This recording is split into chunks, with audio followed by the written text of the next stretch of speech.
Good morning, students. This is Sudhir Srivastav, your English teacher. How are you all? I hope you are very well and very happy at home. Today we are today the very closest time to all of us. So stay home, stay safe.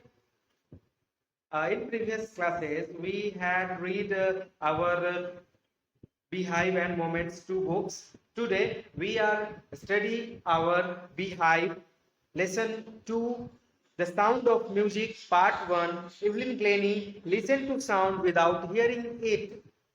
Okay, students, I write some important points, important topics, which is very important and very related to this lesson to understand you. And so you please write down in your notebooks and try to understand this lesson after watching this video. Before starting this lesson, we have to know about disability. What is disability?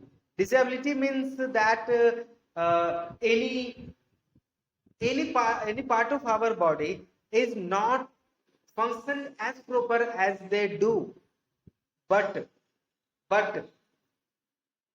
this is not our weakness. If we have ability to overcome this ability, then this ability is converted in a main power of our life. In this lesson, we have two parts. First part is about Evelyn Glennie, and the second part is about Bismillah Khan.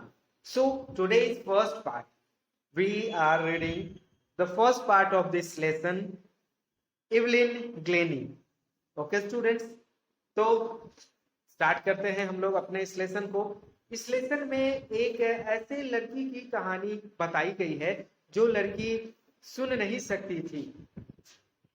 हम लोग सब लोग जानते हैं कि अगर सुन नहीं सके हमारा कान सही से काम नहीं करे तो हमारे लिए बहुत मुश्किल होता है। कान ही क्या, अगर हमारे शरीर का कोई भी हिस्सा सही ढंग से प्रॉपर वर्क नहीं करता है तो हम सबको बहुत दिक्कत होती है, बहुत सारे प्रॉब्लम्स हम सबके सामने में आती हैं।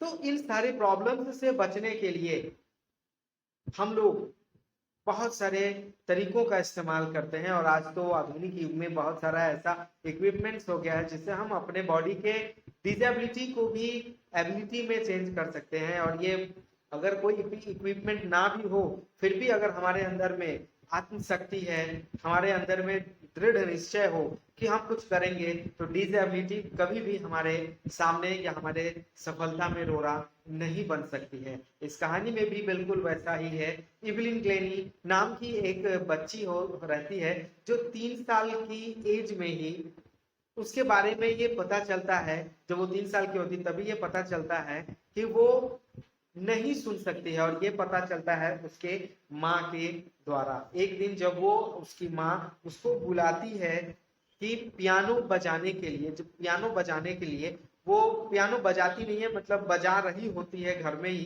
तो उसकी माँ उसको बुलाती है बार बार कि इधर आओ इधर आओ, लेकिन वो नहीं सुनती है।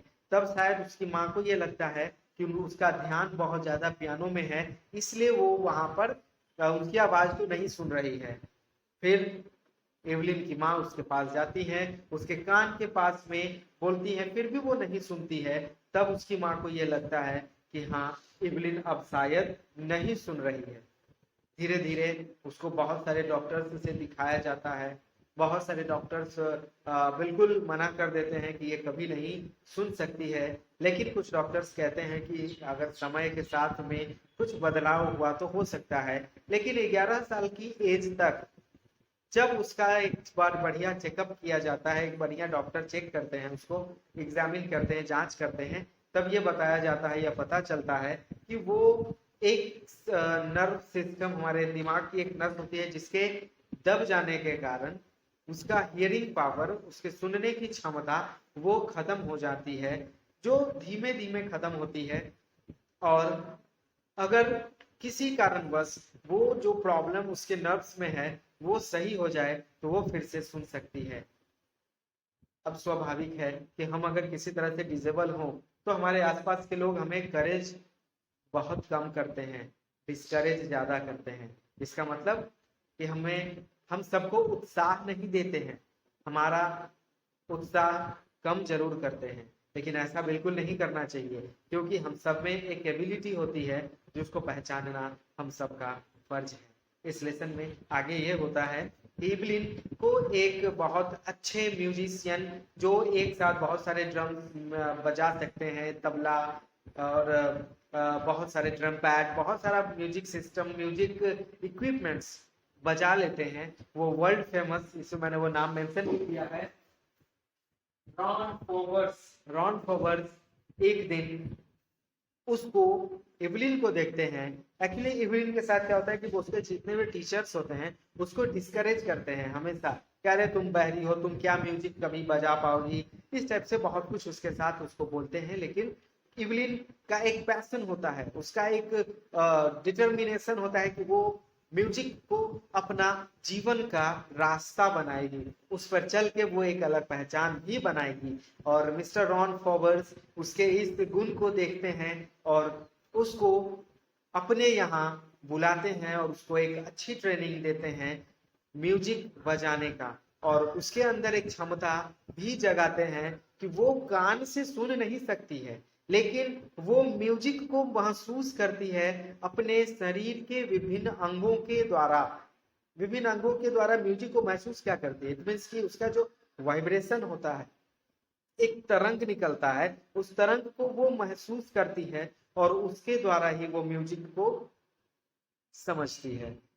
हम सब जानते हैं कि हम जब कुछ भी बोलते हैं या कुछ भी हम साउंड आवाज सुनते हैं तो उसका एक वेव होता है, एक तरंग होता है जो हम सबके पास आता है, हम सबके कान में आता है और वो हम लोग उसको ऑब्जर्व करते हैं। तो इवलिन कान के बदले हर अपने बॉडी के हर अंग से लगभग हर अंग से म्यूजिक के वेव को महसूस करती थी और उसको समझती थी। और एक समय इवलिन एक बहुत अच्छी वाद्य यंत्र वादिका बन गई और फ्यूचर में उसने कभी भी पीछे मुड़कर ये नहीं देखा कि उसके साथ डिसेबिलिटी क्या थी और उसने उस पर ओवरकम कैसे किया। हाँ, लेकिन उसने अपना परिश्रम लगातार जारी रखा और 1991 में उसे रॉयल फिलोहार्मोनिक सोसाइटी के द्वारा एक अवार्ड भी दिया गया,